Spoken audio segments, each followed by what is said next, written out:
రామ్ రామ్ అందరికీ ఎట్లరు అందరూ బాగుండాలి, అందులో నేనుండాలి. సో ఎగ్జాక్ట్గా 21 డేస్ అయితే ఉన్నాయి మన బప్ప ఆగమన్కి అయితే. ఇప్పుడు మనం త్రిమూర్తి ఆర్ట్స్కి అయితే వచ్చేసినాం అనమాట. గట్కేసర్లో ఉంది. భయ్య అయితే చిన్న సైజ్ విగ్రహాల నుంచి పెద్ద సైజ్ వరకు తయారు చేసిండు. జబర్దస్త్ విగ్రహాలు అయితే తయారు చేసిండు. డిఫరెంట్ టైప్ ఆఫ్ విగ్రహాలు తయారు చేసిండు భయ్య అయితే. సిట్టింగ్ పొజిషన్ కానివ్వండి అండ్ మీకు స్టాండింగ్ పొజిషన్ కానివ్వండి, అన్ని విగ్రహాలు భయ్య దగ్గర అవైలబుల్ ఉన్నాయి. సో ఈ విగ్రహాలు వచ్చేసి కంప్లీట్గా మనకి without back డ్రాపే 10 feet to 12 feet అయితే ఉంటుందన్నమాట. సో మీరు చూడొచ్చు ఒక్కొక్క విగ్రహము డిఫరెంట్ స్టైల్లో సిట్టింగ్ పొజిషన్లో మన మహారాజా టైప్లో కూర్చొని ఉన్నాడు.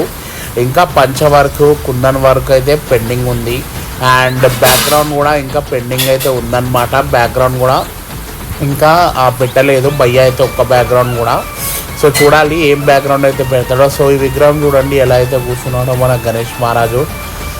మనకి క్రాస్ పొజిషన్లో కూర్చొని ఉన్నాడు అనమాట. అండ్ ఈ విగ్రహం చూడొచ్చు కంప్లీట్గా మన హ్యాండ్స్ చూడండి, హ్యాండ్స్ స్టైల్ చూడండి, సూపర్ అనిపించింది ఈ విగ్రహం అయితే. అండ్ ఈ విగ్రహం కూడా చూడొచ్చు ఒక్కొక్క విగ్రహం అయితే ఒక్కొక్క స్టైల్ అయితే డిజైన్ చేసిండు. అండ్ బొట్టు కూడా ఒక్కొక్క విగ్రహానికి ఒక్కొక్క బొట్టు అయితే డిజైన్ చేసిండు. సో ఈ విగ్రహం వచ్చేసి కొంచెం యూనిక్ ఉందన్నమాట. మన ఫేస్ వచ్చేసి కంప్లీట్గా మన నిజస్వరూపం ఎలా అయితే ఉంటుందో గణేష్ మహారాజ్ది సేమ్ ఫేస్ అలానే డిజైన్ చేశాడు. సో ఈ మోడల్ విగ్రహాలు అయితే 3 pieces అయితే అవైలబుల్ ఉన్నాయన్నమాట. అండ్ ఈ విగ్రహాలు కూడా పెద్ద విగ్రహాలు అనమాట, మీరు చూడొచ్చు. అండ్ ఇప్పుడైతే ధోతి వర్క్ కాలేదు, ఇంకా కుందన్ వర్క్ కూడా కాలేదు.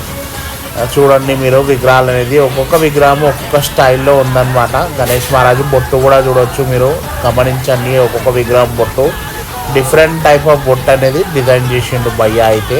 సో భయ్య దగ్గర ఏంటంటే కొంచెము ముఖము కిరీటం అనేది డిఫరెంట్ ఉంటుంది అనమాట వేరే వాళ్ళకంటే. ఎందుకంటే మన భయ్య విగ్రహాలు చూసి మనం కనబెట్టేసేయచ్చు, అరే ఇది బౌరి ఆర్ట్స్ విగ్రహం బాయ్ అని చూసి కనబెట్టేయచ్చు. ఎందుకంటే మన కిరీటం అనేది డిఫరెంట్గా ఇస్తాడు భయ్య అనేది. సో ఆ కిరీటం చూసే మనం చెప్పేయచ్చు అనమాట ఇది బౌరి ఆర్ట్స్ విగ్రహం అని. సో ఈ విగ్రహం చూడొచ్చు మన 3 తలకాయల గణేష్ మహారాజు. అండ్ బొట్టు అయితే పెట్టలేదు దానికి. సో ఈ విగ్రహం చూడండి కంప్లీట్గా బొట్టు చూడండి మీరు. ఈ విగ్రహాలు కూడా చాలా పెద్ద విగ్రహాలు అనమాట. బ్యాక్గ్రౌండ్ తోటి దగ్గర 15 feet వరకు వెళ్తుంది విగ్రహాలు అనేది. చాలా జబర్దస్త్ తయారు చేసిండు. అండ్ ఈ విగ్రహం కొంచెం యూనిక్ అనిపించింది అనమాట. కంప్లీట్గా మనకి ఎలిఫెంట్ రూపంలో మన గణేష్ మహారాజ్ అయితే ఉన్నాడు. అండ్ ఈ విగ్రహాలు వచ్చేసి చిన్న విగ్రహాలు, మనకి 8 feet అనేది ఉందన్నమాట విగ్రహము. సో ఈ విగ్రహం చూడవచ్చు మీరు సిట్టింగ్ పొజిషన్ ఎలా అయితే ఉన్నాడో జబర్దస్త్ ఉంది విగ్రహం. స్టైల్ అనేది డిఫరెంట్ ఉంది ఆ విగ్రహంది. అండ్ చూడొచ్చు ఇవన్నీ చిన్న విగ్రహాలు అనమాట. ఆల్రెడీ బుకింగ్ అయితే అయిపోయినాయి. సో ఈ విగ్రహం చూడొచ్చు చిన్న విగ్రహం మన మల్లార్ స్టైల్లో ఉందన్నమాట. బొట్టు చూడండి, బొట్టు అయితే బొరాన్ ఉంది చూస్తే. అండ్ ఈ విగ్రహం కూడా చిన్న విగ్రహము. బ్యాక్గ్రౌండ్ ఏమి ఇస్తాడో ఇంకా తెలియదు. బ్యాక్గ్రౌండ్ కూడా శాంపుల్ పీస్ అయితే పెట్టలేదు బ్యాక్గ్రౌండ్ తోటి.